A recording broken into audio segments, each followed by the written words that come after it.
안녕하세요. 오늘은 영화 댓글 부대에 관한 이야기입니다. 장강명 작가의 동명작품이 원작인 영화죠. 성실한 나라의 앨리스를 연출한 안국진 감독이 연출했고 배우 손석구가 주연을 맡았습니다. 원작에 있는 작품이지만 실제 원작과는 많은 내용이 다릅니다. 그래서 오래전에 원작을 봤었던 저도 이 작품을 꽤 흥미롭게 볼 수 있었습니다. 하지만 또 아쉬운 부분도 있었죠. 오늘도 몇몇 장면을 통해서 댓글 부대에 관한 이야기를 정리해 보겠습니다. 당연히 스포일러가 많습니다. 꼭 영화를 보신 분들만 이 영상을 시청하시기 바랍니다.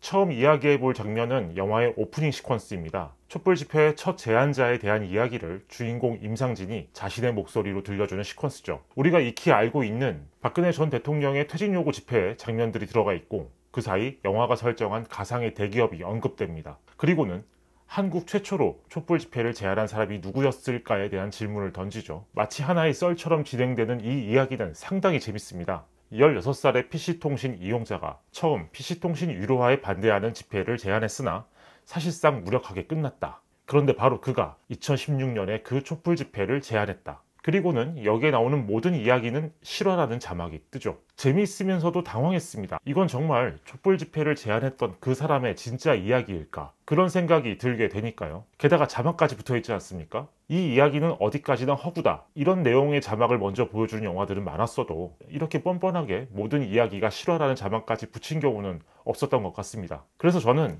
극장을 나온 후에 실제 최초의 촛불 집회 제안자에 대해서 검색까지 해봤습니다. 검색을 해보니 실제 최초로 열린 촛불 집회는 효순이 미선이 추모 집회였다고 하네요. 그런데 실제 제안자의 닉네임이 영화 속 인물의 닉네임과 똑같은 악마였습니다. 영화의 끝부분에서 이 장면의 정체가 밝혀집니다. 주인공 임상진이 자신이 취재한 댓글 부대의 실체를 댓글 부대의 방식대로 정리한 게시물이 바로 이런 내용으로 시작되는 거죠. 원작에서도 그랬지만 이 영화에서도 중요한 내용은 거짓과 진실이 섞여 있을 때 진짜 거짓보다 더 강력한 거짓이 된다는 겁니다. 말하자면 영화 댓글 부대도 바로 그런 방식으로 이 오프닝의 이야기를 만든 거죠. 실제 제안자의 닉네임을 가져오고 그리고 실제 역사에 기록된 사건들까지 배치했죠. 실제 감독의 의도가 무엇이었는지는 알 수 없지만 관객들이 진짜 속는 경험을 해보게 만들고 싶었을 것 같다는 생각을 했습니다. 그래서 모든 이야기는 실화라는 이런 자막까지 넣지 않았을까요? 또한 이 장면은 원작과 영화의 관계에 대한 설명 같기도 했습니다. 원작이 보여준 방식을 따라하는 과대 이 영화는 영화만의 거짓과 진실을 섞은 이야기를 보여주겠다는 그런 의지의 표명이 아닐까. 실제 영화 댓글 부대는 원작의 설정을 가져오는 부분은 최소화하고 또 그걸 조금씩 비틀어서 담았습니다. 개인적으로는 이런 각색이 재밌었습니다. 원작이 이미 10년 전에 나온 소설이기 때문에 원작의 내용을 그대로 묘사하는 건 지금의 현실과는 어울리지 않을 수도 있으니까요. 다시 말해 영화 댓글 부대는 소설 댓글 부대와는 다른 상상력으로 여론 공작의 세계를 보여주는 작품입니다.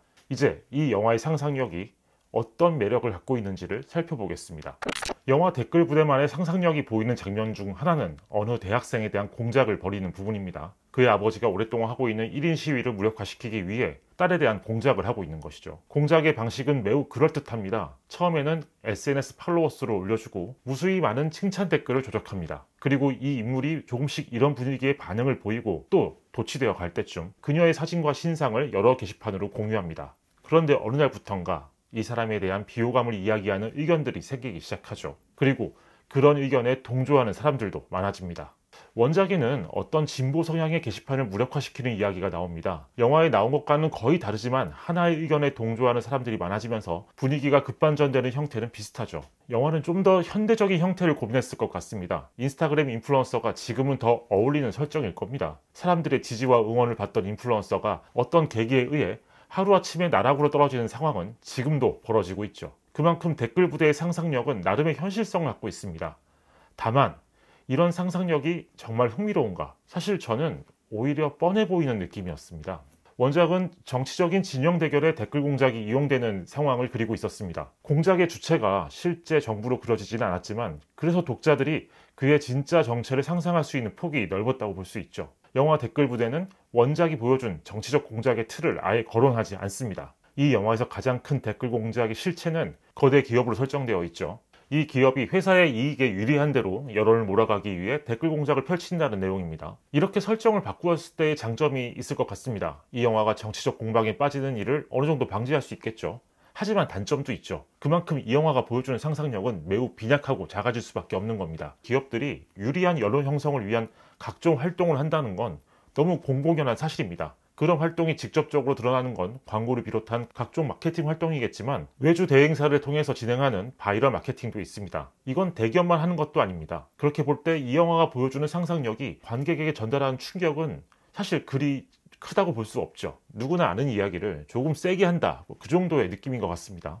그래도 저는 이 영화의 마지막 결론이 조금은 재밌었습니다. 원작의 설정을 따르면서도 전혀 다른 결론을 상상했다고 할까요? 원작에서는 댓글 공작에 걸려든 임상진이 무너진 모습에서 끝났습니다. 동시에 댓글 공작을 벌인 세력의 또 다른 계획을 암시했죠. 상당히 장르적인 결말이었다고 생각했습니다. 그런데 영화 속의 임상진은 그냥 무너지지 않습니다. 어떻게든 자신이 보도했던 내용의 진실을 파헤치려고 하죠. 수년의 추적 끝에 그는 진실을 알게 됩니다. 정확히 말하면 영화는 그가 진실을 알고 있는 것처럼 연출하죠. 하지만 그 진실이 무엇인지는 알려주지 않습니다. 대신 영화가 보여주는 건 주인공 임상진이 자신이 아는 진실을 어떻게 세상에 알리는가입니다. 이미 세상은 그를 2번씩이나 오보를 낸 기자로 알고 있죠. 그래서 임상진은 자신이 차타컷을 취재하면서 들었던 여론 공작 방식 그대로 온라인 게시판에 자신이 정리한 내용을 게시합니다. 여기서 관객들은 임상진이 올린 게시물의 특징을 추론할 수 있을 겁니다. 앞서 오프닝 시퀀스의 이야기 전체가 바로 영화 속 임상진이 쓴 게시물의 시작에 해당되는 내용입니다. 이 서두의 이야기에는 거짓말과 진실이 섞여 있었죠. 즉 임상진은 단순히 글을 텍스트가 아닌 이미지로 공유하는 것만 따라한 게 아닌 겁니다. 영화에 나오는 만전이라는 대기업이 세상의 여론을 조작하고 있다는 사실을 알리기 위해, 또 자신이 전하는 이야기를 사람들이 믿게 만들기 위해 여러 가지 그럴듯한 거짓말을 섞었겠죠. 영화에 나온 것처럼 100%의 거짓보다 진실이 섞인 거짓이 더 효과적이라면, 마찬가지로 100%의 진실보다는 거짓이 섞인 진실이 더 효과적일 수 있으니까요. 그래서 저는 이 장면이 주인공이 멈추지 않는 반격을 보여주는 것 같지만 사실은 세상에 대한 체념을 보여주는 게 아닌가? 그런 생각을 했습니다. 공식적인 절차로 수집해서 공식적인 채널로 전파한 팩트가 있습니다. 하지만 이 팩트는 신원불명의 사람이 온라인 게시판으로 전파한 썰보다 훨씬 더 무너지기 쉬운 세상이라는 거죠. 그런 생각이 들었습니다. 하지만 동시에 이 결말은 애둘러 피해가는 결말이기도 합니다. 주인공 임상진이 차타컷을 취재한 내용도 제3자에 의해 거짓말로 규정되고, 임상진이 정리한 그 게시물의 실체도 이 영화에서는 드러나지 않습니다. 그러니 댓글 부대란 소재에 대해서 이 영화는 어디까지 상상하고 있는 것인가, 이렇게 질문을 할 때 결국 이 영화가 보여준 건 아무것도 없는 게 아닌가, 이런 생각을 할 수밖에 없는 겁니다. 그래서 이 결말에 대해서는 분명 호불호가 갈릴 것 같습니다. 저는 이런 체념을 보여주는 결말이 어울려 보였습니다. 처음부터 그리 폭넓게 시작한 이야기가 아니고 원작에 비해서는 이야기의 공간을 매우 좁혀놓았기 때문에 더 강렬한 결말이 나올 수가 없었을 것 같습니다. 말하자면 지금의 결말은 이 영화가 선택한 흐름에서 보여줄 수 있는 나름 최선의 결과물인 거죠. 이 영화를 보신 분들은 어떻게 생각하셨습니까? 댓글로 많은 의견을 부탁드리겠습니다. 그럼 오늘도 영화 댓글 부대에 대한 별점과 코멘트를 남겨보겠습니다. 네, 왓챠PD에 들어왔습니다. 저는 이 영화의 별점을 2.5로 정리하겠습니다. 그리고 코멘트, 원작과는 다른 상상력을